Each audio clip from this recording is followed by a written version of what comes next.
Welcome back to One Piece Explained. The Egghead arc has been one of the wildest arcs we've had in the entirety of the series, with so much going on around the world, and the next chapter, chapter 1089, is looking to be set back on Egghead Island itself, where we'll finally get to see what's been going on with the Straw Hat Pirates.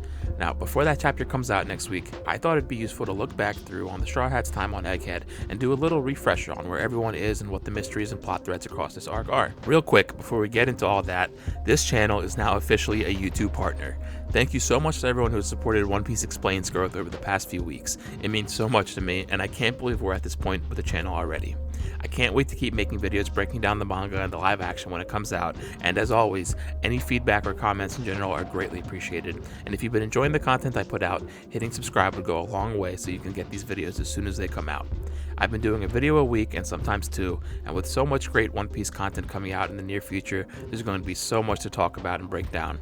And with all that said, let's talk about the events on Egghead Island. So, instead of me doing a full detailed retelling of the Egghead arc, I think it's much more fruitful to just go back and read those 20 or so chapters that we spent on Egghead Island itself.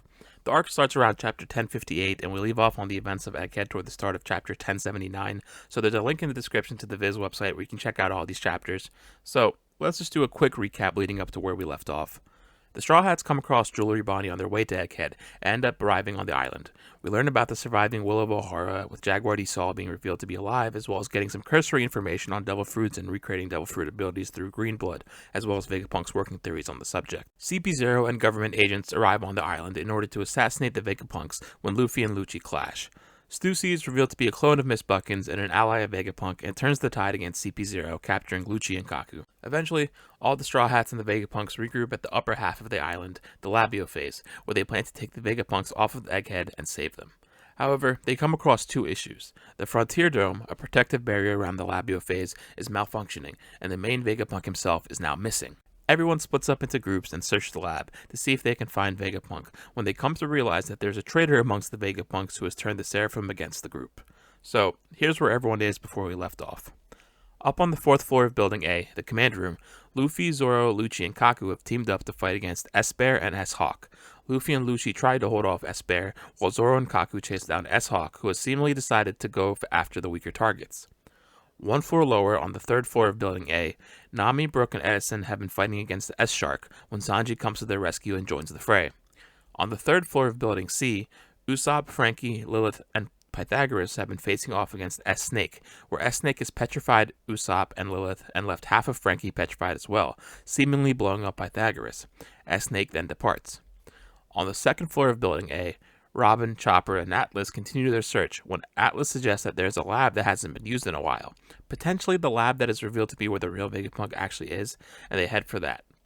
On the 2nd floor of Building B, Jinbei and Stussy are searching for Vegapunk, and down in the basement under Building A, the main Vegapunk has been captured alongside all of the CP agents that had visited the island prior. Shaka comes to his aid when he is then shot, and the traitor is revealed to be York, who has ambitions of becoming a celestial dragon herself. And of course, Bonnie is in the power room, somewhere in the lab, where she's been looking into Kuma's memories. Now, with that out of the way, let's take a look at some of the ongoing questions or plot threads on Egghead Island. Let's talk about York's plan for a second. York had decided that she wants to become a celestial dragon, so about 3 months ago, she contacted Mary Joa and reported that Vegapunk was researching the Void Century and studying the poneglyphs. Several groups of Cypherpole agents were dispatched across a period of months to investigate, but they found nothing. However, they did not return from Egghead. As we've come to find out, they've been kept captive in the basement by York, and it seems to me that York was capturing these agents as a means of escalating the tension between the world government and Vegapunk. And so finally, it was decided that CP0 would be sent to assassinate the scientist. However, York did not realize that they were also going to assassinate her, and so, after CP0 arrived, she concocted a new plan. In 1079, we get a flashback to a few hours prior to when York gives the direct orders to the 4 Seraphim after realizing that she herself is a target of the world government. She instructs the Seraphim to eliminate everyone aside from her, the main Vegapunk, and the captives underground. And since S-Bear is present, these orders could not have been given until after 1073, since S-Bear returned to the island with CP0, and the Vegapunks finally got control of the 4 Seraphim back in that chapter. In 1074, we see York returning from the bathroom, something we can assume since prior to this she was in her larger rotund form, and we've seen her lose this shape after using the bathroom on her introduction in 1065. This flashback likely happened on her way back from the bathroom, since it takes place right outside the door to the lab, where the Seraphim were supposed to be waiting. The point I'm getting at is that her initial plan was to just let the world government deal with the Vegapunks, but after realizing she was also supposed to be assassinated, she changed her course of action. So her new plan involved the elimination of our protagonists, but it doesn't seem to me that she was responsible for the malfunctioning of the Frontier Dome. See, in 1071, when the Frontier Dome first deactivates and lets CP0 in, she is present with the main group, and the Seraphim at this point are on the side of CP0. Pythagoras even confirms that there is nobody inside the control room that he can see. So as far as we know, there's no way for York to tangibly mess with the Frontier Dome, since she hadn't ordered the Seraphim to act until after the dome closed. We as readers are led to believe that the two anomalies Shaka brought up are related, but now that we know York is responsible for one of them, it doesn't make sense that she was also behind the other. So who's been messing with the Frontier Dome? In case anyone has forgotten, Caribou is still somewhere on the island. I think a likely theory is that Caribou is the one responsible for all the malfunctions with the Frontier Dome across the arc, as he needs it to be turned off so he can get off the island. We've seen his Swamp Fruit abilities be very effective against other technologies, such as Smart Snails, which function similarly to transponder snails with electronic thought waves being sent between one another. It's possible that he has been overwhelming the control systems with his powers, blocking signals temporarily. And if he's been in his swamp form when messing with the insides of the machines, Pythagoras wouldn't be able to see him on the monitor. Now, let's talk about the Seraphim real quick. When CP0 is introduced in this arc, we learn that Lucci, Kaku, and Stussy are returning Esper to Egghead before assassinating the Vegapunks. Now, I've always wondered what Esper was doing before this. Last we saw this trio, they were stationed outside Wano during the raid on Onigashima, and I suppose it's possible Esper was with them then off-screen. However, Pythagoras' reaction to seeing CP0 approach Egghead makes me think CP0 didn't pick up Esper initially, and Stussy's comments suggest that this is her first time here in years. We've explicitly seen 5 of the Seraphim deployed to combat former warlords in the rebelling countries across the world, while we saw S-Shark seem to have been in his incubation tube for some amount of time, potentially after being returned. I'm guessing Esper was also sent out to combat some of the trouble around the world, and CP0 is just returning him in order to get on the island without raising suspicion for them being there for their actual plan of assassinating the Vegapunks. This brings me to my next mystery of where the other 3 Seraphim are. We currently have S-Snake, S-Hawk, S-Shark, and S-Bear on the island. We know S-Snake and S-Hawk were returned to Egghead by Yamakaji's ship after the incident on Amazon Lily, and S-Bear was returned by a world government ship as well. Could the Seraphims of Crocodile, Moria, and Doflamingo be on their way with the incoming Marine and World Government ships? And furthermore, I wonder what Crocodile's Seraphim will have in terms of a Devil Fruit power, since Logia abilities were said to not be replicable by Vegapunk. There's also that bit about Seraphim having enough personality to make decisions when necessary. Could this be an inkling of their free will that may eventually be granted?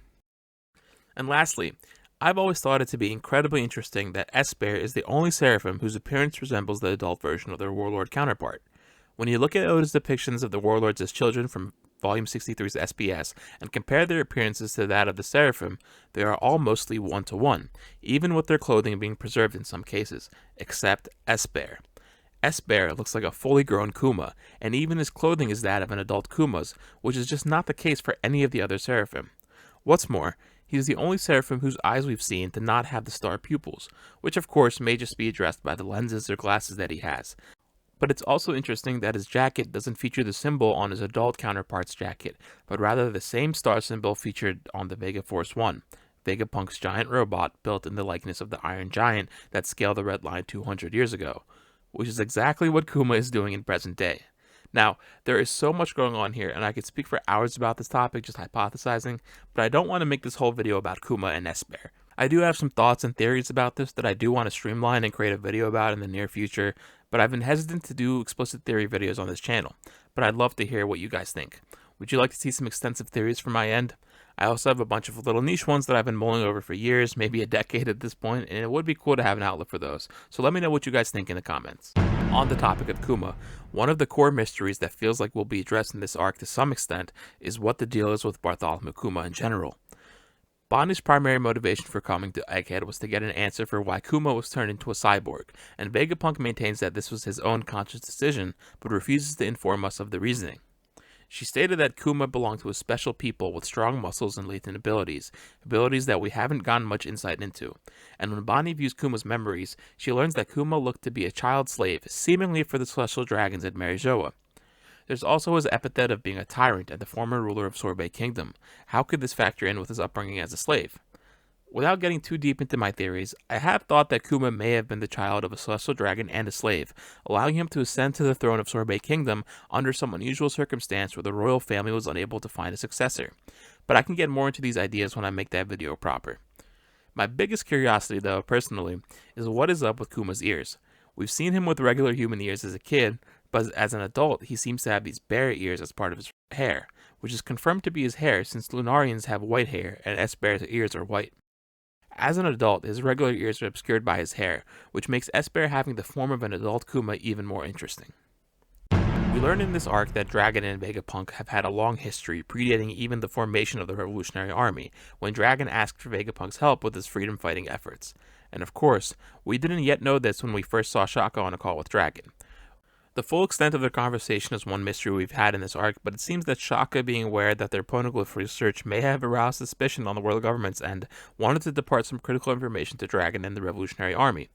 From their exchange on Elbaf 20-some years ago, along with Kuma's modifications by Vegapunk, there definitely seems to be some sort of long-term plan going on here with Vegapunk and the Revolutionaries that we haven't learned of just yet.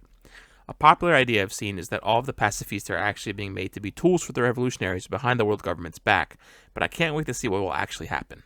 Now, I know one plot point of interest that could come back into play when we return to Egghead is the presence of holograms and the ability to interact with them with these light pressure gloves. This entire sequence with our protagonists learning about the holograms is very striking and at times even surreal, with Bonney likening their existence to something from a comic strip or a fantasy. Take this in conjunction with Atlas's remarks about determining your own reality, and the notion of something being real or not as being an antiquated way of thinking.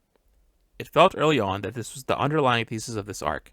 All of this, of course, echoes Luffy's abilities to some extent, with him being able to make his ideas become reality. So I'm looking forward to what may come of this concept. In a more pragmatic point of view, a popular theory for the presence of these light pressure gloves is that they'll be used to help combat Admiral Kizaru and his light-based powers, perhaps allowing some people to harm his physical body without the use of armament hockey.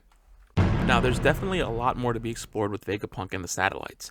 Just how they work exactly, how do they sync up, how does Punk Records actually work, and is there anything else the Brain Fruit can do?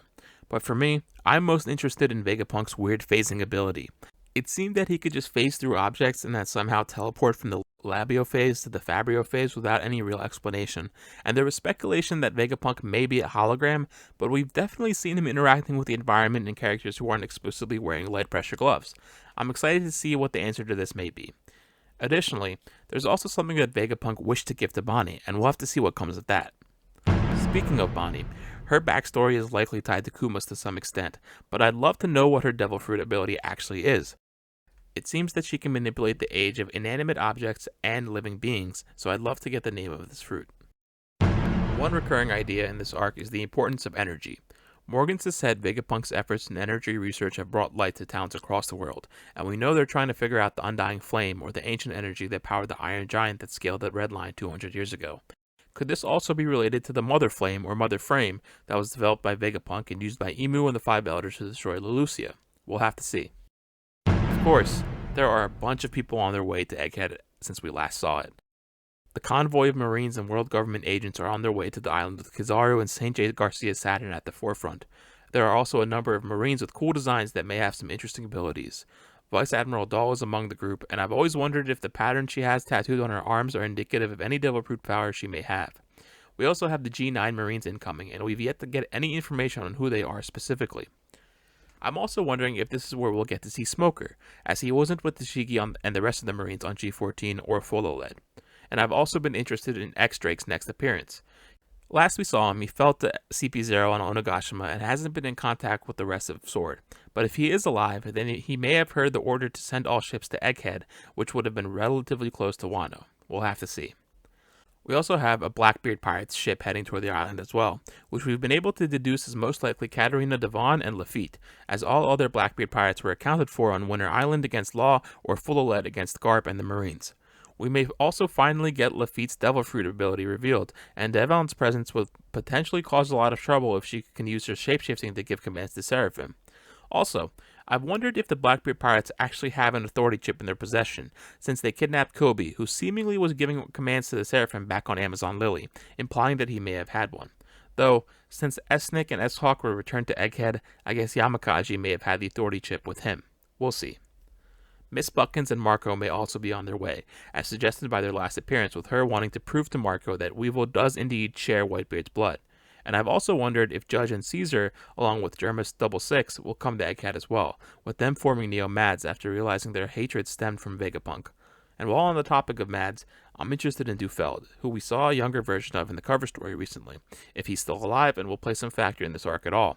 Lastly, I've been hoping that Morgans makes his way to Egghead as well, if only to capture some scoops for the paper, which we know will get printed the next day with the events of Egghead and Fuloled. This would be quite interesting if Wapol and Vivi are still with him, as this may provide an opportunity for Vivi to rejoin the Straw Hats and find refuge from the world government under the crew's protection, or allow Wapol to get his hands on some very valuable weapons and technology, perhaps even incorporating them into himself with his Devil Fruit abilities. Also of note, Frankie used Wapo Metal for his General Frankie, so meeting the creator of this material could be very interesting as well. Speaking of Morgans, I've been wondering who the informant on Egghead Island is. He seems to have gotten the news about the ongoing events there, and we know that he prints a newspaper about them the next day. This could be someone from the world government or the Marines once they arrive who's keeping him in the loop, but it doesn't make much sense to me that they would tell Morgans that they're assassinating such a beloved figure as Vegapunk. I've thought that this could be Caribou or Stussy, since Caribou has a certain somebody that he's been relaying information to across the various arcs, and since him and Stussy have been shown as peers, but we'll have to see who this is. Of course, a huge twist of this arc was the reveal of Stussy being a clone of Miss Buckins. It feels like we barely spent any time with this big reveal, and as we still don't know the specifics of what exactly went down and when. Not only that though, Stussy has some abilities that resemble those of a vampire or succubus, and it would be great to get this cleared up in a bit. Now, my personal biggest concern, where is Hattori? Hattori has been missing ever since chapter 1073, and no one seems to have noticed. I wonder if he's around the island doing his own secret agent activities, because as we all know, CP0 agents who wear masks are the most elite of the group. Now, there's a bunch of other smaller details that would be cool to get some developments on. For example, there's the synthetic diamonds that Nami left behind, or the organoids that Vegapunk was working on. There's that certain machine from the Void Century that was mentioned once, and we never got a hint of what was being referred to. On top of that, there's still the mystery behind the Iron Giant that remains to be solved, and during a brief flashback with Kuma, Vegapunk mentions a West Blue Scholar who comes across the weight of the soul, a reference to the 21 grams experiment. I've speculated that this West Blue Scholar could be Dr. Hageback, who we've yet to see post-time skip, and then there's Sanji's raid suicide effects having been kicking in ever since he used it back on Wano, and we've seen his eyebrow flip again in this arc as he gets nastier and more aggressive. It'll be interesting to see if something comes out of this in this arc. Maybe Vegapunk has some means of helping out. And I guess I should bring up the shadowy figure that we saw that took down the monitor. I know there was a lot of speculation at the time that this was Saint J. Garcia Saturn, and that idea may be fueled a bit more after the recent Reverie flashback, but it feels like it could have also just been S-Snake who destroyed the cameras. I remember at the time, my personal favorite theory was that it was Gecko Moria's Seraphim using their Doppelman powers. But anyways, that's about it for the big plot threads and questions that I wanted to address with the Egghead arc before we return to the island itself. If there's any other things that you want to know more about in this arc, let me know in the comments. I'm sure there's a bunch more. There's a lot of stuff with Shanks, Blackbeard, Law, and Kid that also went down in this arc, but I wanted to spend the time primarily talking about things relating to the events on the Egghead Island itself. If you've made it this far into the video, thank you so much for watching, and in general, thank you so much for your support with this channel. How far we've come in the past few weeks still feels surreal to me, and all things considered, I know it's not that much relative to bigger channels, but I just never imagined we'd get to this point. I'm so grateful for you all and for being able to share my passion for One Piece with you every week, and I truly can't thank you enough. If you've liked the content I've been making, subscribing would really help out, and there's some more stuff with the live action that I'd like to discuss in a video soon, and the manga returns with chapter 1089 on Sunday. So until then, thanks for all the support, thanks for watching, and I hope to see you in the next one.